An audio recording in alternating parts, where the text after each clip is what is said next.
Hello crafty friends! Welcome to my YouTube channel. My name is Roxanne and I'm a Stampin' Up! Demonstrator here in Canada. And today I'd like to share with you my Crafting Forever card. Let's get started. Okay, so I did this card in two different color tones. I did this one in Dapper Denim, and as you can see I used different designer series paper on the sides here. And then this one that I'm going to show you how to do today I did in Berry Burst. So the stamp set that I used today is the Crafting Forever stamp set, and then for the background I use this stamp here, the Touches of Texture. And then for the designer series paper, this is the Color Theory designer series stack, and it comes with all these papers. There's tons and tons and tons of different paper in, and you can do so many things with them, and they're in the Colorful Season suite as well. I think I'm saying that right without looking it up. So you get a good colors here. This is the Crushed Curry, I believe, and Berry Burst, Dapper Denim, and Old Olive, and then you get all of those repeatedly. So there we go. So that's the paper, enough of the paper, right?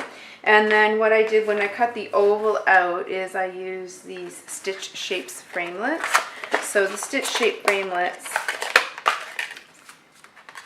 has ovals and circles here. I used the largest oval for that, and then it also has squares on the back. So this is a nice starter set if you don't have any framelets. You're kind of like, well, what do I start with? This is a good one because you get those basic shapes, and that will kind of keep you going for a little while anyway. So to make this card, you grab a piece of Berry Burst paper 8.5 by 5.5 and cut that in half, or sorry, fold that in half, don't cut it in half. And then I have two pieces of Whisper white cardstock, and I cut those at 4 by 5.25. So we have one for the inside of the card, I'll show you that, and then one for the outside of the card. Okay, like that. And then I pre-cut the oval out. So there's your oval that we're going to use here. And then the designer series paper. So for this one, for this card that I'm going to show you, I'm using this one here. And I cut this at 1.5 by 5.25. And that's just going to attach there. But first we'll do the card front and the inside, and then we'll focus in on the main element there.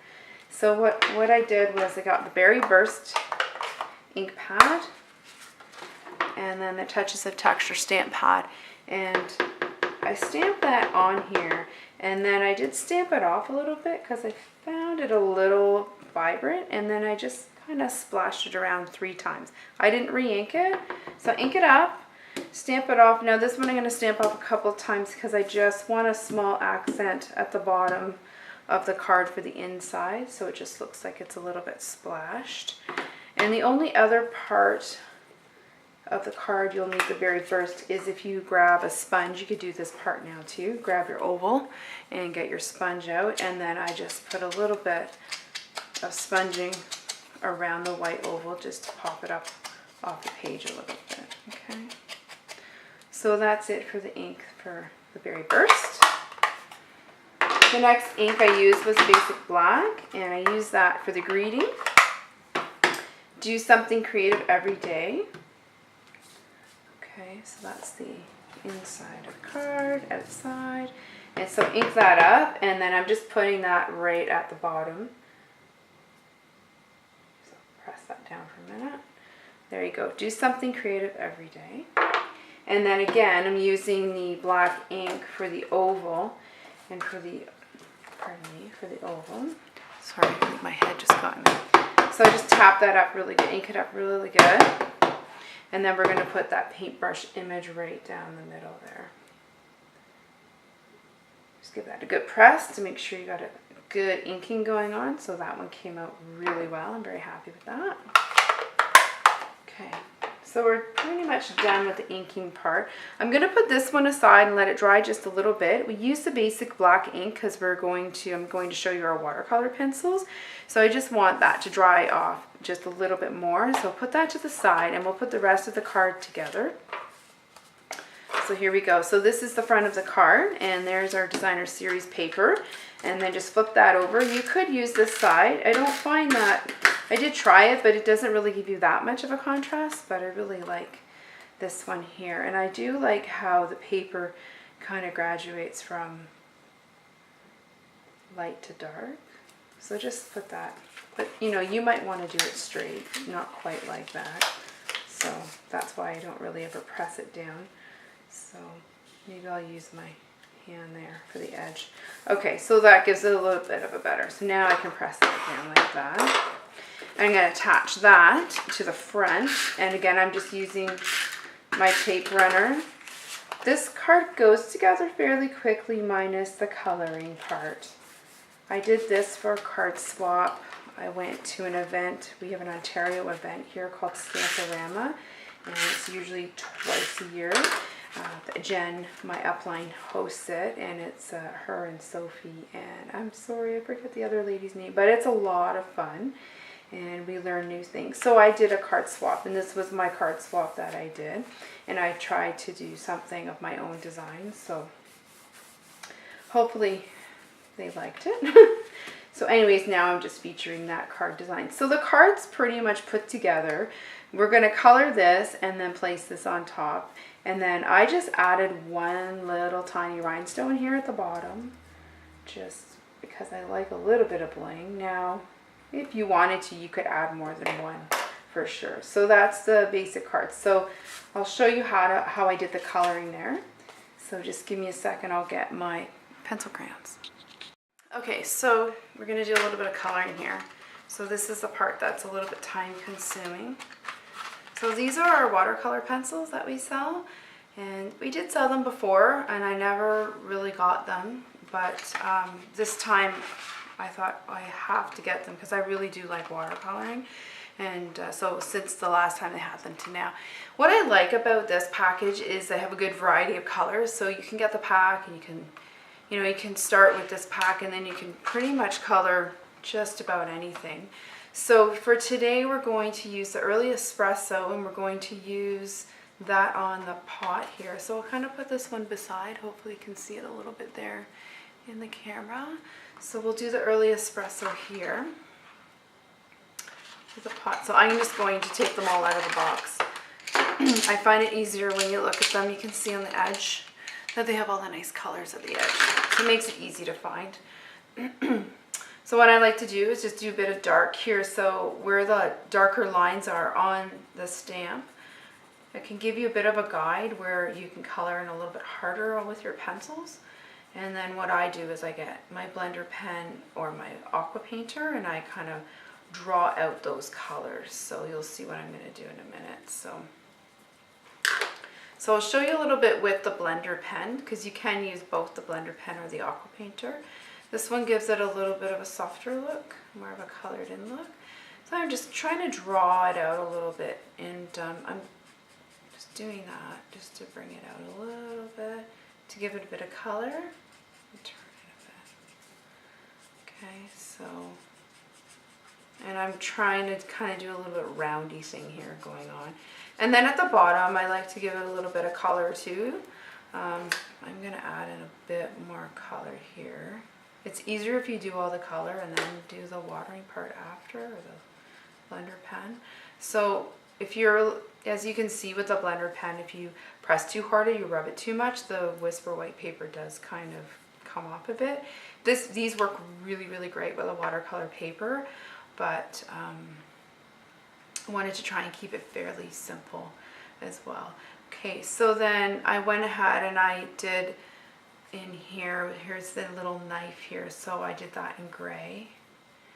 And then I kind of just went in really random, a little bit kind of opposite, so they're kind of not right beside each other. So I used the basic gray, and again I went back to the early espresso for a little bit for the brushes and the pencil, and then I just tried to, so again, I'm not really coloring them in how I would if I was just coloring in an image, but, and then so this one here is Melon Mambo, so I did a little bit here, and this one I'm pressing the pencil fairly hard because I want that color to be quite intense. I want the one in the middle to be Melon Mambo because that's the closest to Berry Burst. So I really want that to pop out. And then I'll do another Melon Mambo over here. So there's my 3 kind of pink ones. And then I pulled in the blue. This one is Pacific Point. So I want to have one blue one on this side. And then I want this rounded brush. This is called a round brush. This is called a flat brush. If you're a painter, you probably know that. If you're not a painter, you just learned something about paintbrushes. So these ones are rounded. So I want to have 2 yellow ones. So I'll do this one up here as well. So I'm kind of keeping it primary colors, yellow, blue, but I'm using pink instead of the red. So it looks like I've got a couple more to color in down here. So I'm going to come along here with a Bermuda Bay. So, I mean, I could use all the colors of the rainbow in this one if I really wanted to. Maybe I'll do Bermuda Bay over here as well. And maybe, just for fun, let's throw in this pumpkin pie orange right here in the bottom. So then the next thing I want to do, I'm going to use the aqua painter, is I'm not squeezing the barrel of the painter at all. I'm just really lightly touching, and my goal here is just to blend it in. So it just seems very smooth with a bit of paint. So I did the yellow first. So when I'm coloring with my pencils and I'm adding the color, I go from lightest to darkest. And then I clean my aqua painter in between, and that just really helps your colors not to get all muddled, unless you want just all brown. And if you wanted to, you could take your watercolor too, and you could pull that out so there's colors coming off the brush, but maybe I'll do a different video just kind of showcasing that. That could be a lot of fun. And then again, I'm just coming in, and so hopefully you can see this, but as I'm coloring in with the water, it's blending that, it's blending all those pencils, so you kind of get rid of the pencil lines a bit there. So there you go. And then you can, it does help you fill it in a little bit, so there you go. So then you clean off your aqua painter, and then you're going to want to let that dry before you attach it to your card. So there you go. There's a little bit of coloring. I don't usually do coloring in a card class because I find that it can take quite a while for people to kind of get through that part. And there you go. So now we'll wait a little bit, we'll let that dry, and then we'll attach it to the front of our card.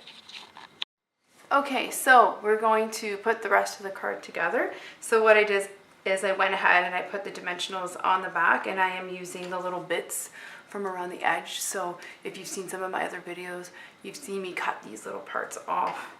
So don't throw away that edge part, you just snip that and use those, use up all of your little bits there. So you can take your heating tool and hit this with your heating tool, and that'll help it dry a little bit quicker if you're in a bit of a hurry. You want to get that done. Okay, so with the dimensionals, and then for this one here, I had it kind of like just really centered in the middle of the white, but I actually prefer the design to be so that the oval is a little bit overlapping the designer series paper. I just kind of like that element a little bit better from a design perspective. So there you go, there's your card. It looks like you spent hours creating this card with this. I love the detail in this stamp with all the paintbrushes here. So be sure to do something creative every day. Maybe you'll take a try at the card, and if you do, please let me know how it went, and please give my channel a thumbs up, this video a thumbs up, and subscribe to my channel. I'd love to have you at my channel, and please check out my blog, www.craftwagon.ca. Thank you and have a great day.